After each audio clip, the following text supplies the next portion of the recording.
Aujourd'hui, je vais vous raconter une histoire. L'histoire de Jean-Pierre. Personne ne s'appelle Jean-Pierre? Ça va.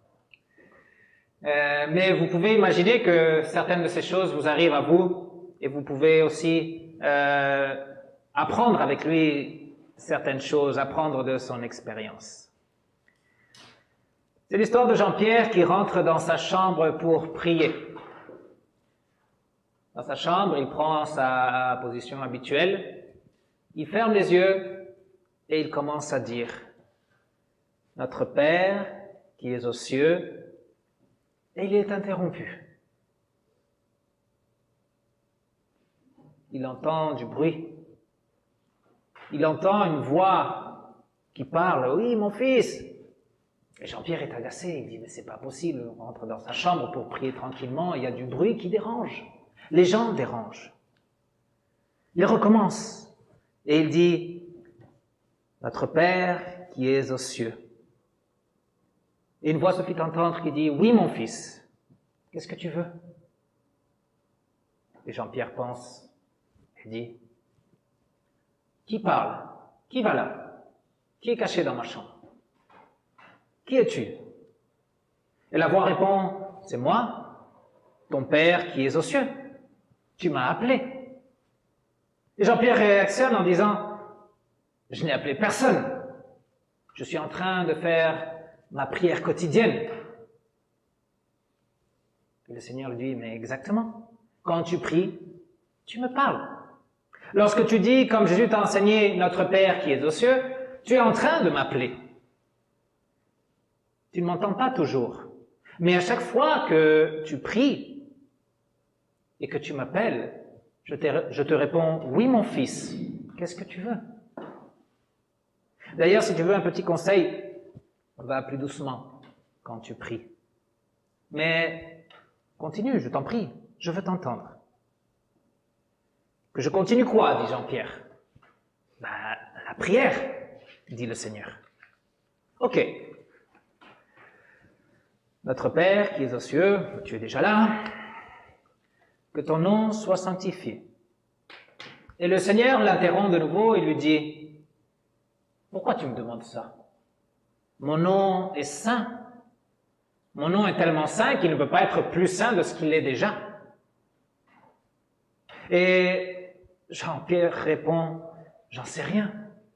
Jésus nous a dit de prier que ton nom soit sanctifié, donc je prie ce qu'il m'a demandé de prier. Et le Seigneur lui répond, mais c'est bien que tu fasses ce que Jésus t'a dit. Mais ce que Jésus enseigne a toujours du sens. C'est pas juste une mécanique qu'il faut répéter. Donc Jean-Pierre réplique en disant, pourquoi nous a-t-il dit de dire que ton nom soit sanctifié si ton nom est déjà saint? Pour que tu sanctifies mon nom dans ta vie, répond le Seigneur. Dans ton baptême, nous avons posé notre nom sur toi, le nom de la Trinité. Dans le baptême, tu es devenu mon fils. Dans le baptême, je suis devenu ton Dieu. Je suis devenu ton Père. Maintenant, ce nom est sur toi. Et d'une certaine manière, ce nom t'appartient. Il est aussi ton nom. Sanctifie ce nom par ta vie. Et Jean-Pierre demanda, mais comment je peux faire? Qu'est-ce que je dois faire pour sanctifier ton nom? Et le Seigneur lui répond, écarte-toi du mal. Écarte-toi de ce qui est contraire à mes commandements. Ne salis pas mon nom en le mélangeant avec les actions injustes. Ne profane pas ce nom que tu portes. Mais tu peux aussi le sanctifier en séparant du temps pour méditer les Écritures, pour méditer ma parole. Tu peux le sanctifier en séparant du temps pour prier. Sanctifie mon nom en toi. Jean-Pierre répliqua, prier, c'est ce que j'essaye de faire depuis tout à l'heure. Mais tu n'arrêtes pas de m'interrompre. D'ailleurs, je suis pressé parce que ma série va commencer. Le Seigneur dit, ok, continue. Donc, Jean-Pierre, en murmurant, dit, ben, où en étais-je? Que ton règne vienne. Et le Seigneur lui demande, mais tu n'étais pas pressé d'aller ailleurs? Quoi? Répond Jean-Pierre. Je parle de ton règne, le futur, le jugement dernier, tout ça, ce qui va arriver. Et le Seigneur lui dit, mais tu sais que mon règne n'est pas juste le règne qui va venir. Je règne maintenant, et je règne depuis toujours sur ma création. Je règne aussi dans la gloire, là où habitent mes anges, là où Jésus est allé préparer un endroit pour vous. Mais je règne aussi toujours, aujourd'hui, dans le cœur des chrétiens. Lequel de ces règnes veux-tu que je fasse venir? Jean-Pierre répond, ben, j'en sais rien, fais ce que tu veux. Mais fais vite. Le Seigneur, avec patience, explique à Jean-Pierre. Quand tu me demandes que je fasse venir mon règne, ça t'implique, ça t'engage. Et si tu n'es pas prêt à t'impliquer, à t'engager, eh bien ne le demande pas. Ah oui, dit Jean-Pierre, et comment je pourrais faire pour faire venir ton règne? Le Seigneur répond, en faisant en sorte qu'il se répande autour de toi, en faisant en sorte que quelqu'un d'autre aussi puisse devenir mon fils. Tu fais venir mon règne lorsque tu témoignes et lorsque tu soutiens l'œuvre de ton Église afin qu'elle puisse partager l'évangile de mon Fils à toutes les créatures. Ah, d'accord, dit Jean-Pierre, j'ai compris, tu veux mon argent. Et le Seigneur, surpris, lui dit, ton argent? Sérieusement? Tu dis, ton argent? Tout l'argent m'appartient. C'est moi qui ai créé l'or, l'argent, le bronze et tous les trésors de ce monde. Si tu as de l'argent, c'est parce que je te fais prospérer. Et je te prospère afin que tu puisses travailler aussi dans l'expansion de mon règne. Comme tu veux, répond Jean-Pierre. Je continue. Donc, que ta volonté soit faite sur la terre comme au ciel. Et comment devrais-je m'y prendre, dit le Seigneur. Jean-Pierre répond, mais qu'est-ce que j'en sais? Impose ta volonté partout. Tu veux que je force les gens à faire ma volonté, dit le Seigneur. Tu veux que je te force à faire ma volonté? Non, pas moi, réplique Jean-Pierre. Mais que tu arrêtes les guerres, que tu arrêtes les méchancetés, que tout soit paix amour, quoi. Et le Seigneur dit alors, je peux forcer à s'arrêter ceux qui font la guerre? Oui, c'est ça, répond Jean-Pierre. Je peux aussi arrêter ceux qui volent, ajoute le Seigneur. Jean-Pierre dit, on dirait que tu commences à comprendre. Je peux te forcer toi à arrêter de commettre tes méchancetés. Je peux te forcer toi à suivre ma volonté. Ah non, répond Jean-Pierre, pas question. Moi, je fais ce que je veux. Et le Seigneur lui répond, ceux qui font la guerre font ce qu'ils veulent. Ceux qui volent font ce qu'ils veulent. Je ne force personne à faire ma volonté. Au ciel, les anges, ils font ma volonté parce qu'ils veulent faire ma volonté. Ils le font de leur plein gré. Mais sur la terre, la chose est un peu plus compliquée. Jean-Pierre répond alors, pourquoi Jésus nous enseigne à dire que ta volonté soit faite sur la terre si tu ne peux pas la rendre possible? Ce n'est pas que je ne peux pas ou que je ne veuille pas, dit le Seigneur. Si tu veux vraiment que le bien triomphe en ce monde, que tout soit paix, amour, comme tu dis, alors commence par faire toi-même ma volonté. Si tous agissaient selon mes commandements, le monde serait un endroit meilleur. J'ai donné ma volonté, elle est connue, et que ma volonté soit faite dépend de toi. Si tout est moche autour de toi, c'est pas juste la faute aux autres. D'ailleurs, ma volonté est que tu pries sincèrement et de bon gré, mais on dirait que ça te dérange de discuter avec moi. Et Jean-Pierre reprit mon donne-nous aujourd'hui notre pain de ce jour. Ok, ne dis rien, continue Jean-Pierre. Je crois que je commence à comprendre. C'est à moi d'être généreux avec ceux qui sont dans le besoin pour que le pain ne manque à personne. Et le Seigneur lui dit, oui, on peut le voir de cette façon. Jean-Pierre rajoute, mais si je partage tout ce que j'ai avec ceux qui sont dans le besoin, ce ne sera jamais suffisant. À quoi ça sert? Pourquoi Jésus inclurait-il un impossible dans cette prière? Le Seigneur lui répond, il ne s'agit pas seulement de faire, d'aider son prochain. C'est aussi que tu pries pour lui, que tu me demandes à moi de leur pourvoir tout ce dont ils ont besoin, que tu me le demandes à moi parce que tu crois fermement que je pourvois tout le monde. Tu le crois, n'est-ce pas? Mais bien sûr que je le crois, réplique Jean-Pierre. Et le Seigneur lui dit, n'oublie pas que je vois dans le cœur.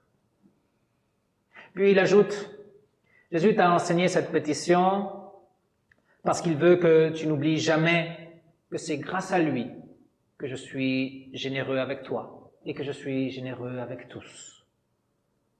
Je devrais vous condamner à mort. Vois les actions autour de toi. Vous ne méritez pas mes bienfaits. Mais ce n'est pas une question de mériter ou de pas mériter. C'est une question de la grâce. Si tu as du pain, si tu as de quoi te nourrir, si tu as de quoi te loger, si tu as de quoi t'habiller, c'est parce que tu as été revêtu du Christ dans ton baptême et que tu es à présent adopté et membre de notre famille. Mais je t'en prie, continue. J'ai hâte d'entendre la suite. Ok. C'est pas facile quand on est coupé tout le temps, non? De recommencer. Non? Pardonne-nous nos offenses comme nous pardonnons. Ok. J'ai compris. Finis la phrase, dit le Seigneur. Il faut vraiment que je finisse la phrase, dit Jean-Pierre. Absolument, répond le Seigneur. Pardonne-nous nos offenses comme nous pardonnons aussi à ceux qui nous ont offensés. Oui, c'est vrai, Seigneur. Je ne pardonne pas souvent. J'ai du mal à pardonner. Je suis rancunier. J'ai de l'orgueil. Mais c'est pas facile de pardonner. Les gens n'aiment pas non plus. Il y a des gens qui ne méritent pas qu'on les pardonne. Et le Seigneur lui répond, personne ne mérite qu'on le pardonne. C'est bien là la grâce et la grandeur du pardon. Tu penses que Jésus n'avait pas à l'esprit ses propres bourreaux lorsqu'il a enseigné à prier « Pardonne ceux qui nous ont offensés » ? Tu as raison, pardonner, c'est très difficile. C'est dur. Ça exige beaucoup. Tu penses que ça n'a pas été dur pour moi de te pardonner ? Mon fils bien-aimé a dû verser son sang précieux sur la croix pour t'obtenir ce pardon. Et Jean-Pierre répliqua, mais tu n'avais qu'à pardonner sans le sacrifice. Tu pardonnes, et un point c'est tout. Ce n'est pas que je ne voulais pas pardonner, dit le Seigneur. J'ai toujours voulu pardonner l'humanité depuis la chute. Mais il y a des conséquences. Et quelqu'un doit se faire responsable des dégâts. Jésus s'est fait responsable des tiens. C'est pourquoi tu dois l'aimer plus que tout au monde. Pardonner les autres, c'est moins difficile lorsque tu gardes à l'esprit ton propre pardon et le coût que Jésus a payé pour obtenir ce pardon. Jean-Pierre, plus humble, répond, tu as raison, pardonne-moi et aide-moi à pardonner comme tu me pardonnes. Le Seigneur lui dit, « Mon fils, tu es pardonné. Je te pardonne. Continue. » Jean-Pierre réfléchit, puis continue. « Ne laisse pas entrer en tentation, mais délivre-nous du mal. » J'ai toujours voulu te demander pourquoi tu permets certaines choses pas très agréables dans ma vie. Pourquoi tu envoies ces malheurs? Mais pas seulement les miens, non? Pourquoi les malheurs en général? Le Seigneur répond, tu sais, ce n'est pas moi qui provoque les malheurs. C'est les humains. C'est Satan. C'est la nature qui subit les conséquences de la corruption après le péché. Je peux empêcher que le mal t'atteigne. D'ailleurs, j'ai promis que j'allais délivrer tout le monde du mal, toute l'humanité. C'est ce que tu veux, Jean-Pierre? Oui, bien sûr, il répond. Je veux ça pour moi, je veux ça pour ma famille, je veux ça pour mes amis, je veux ça pour les pauvres. Et le Seigneur l'interrompt de nouveau. Es-tu sûr?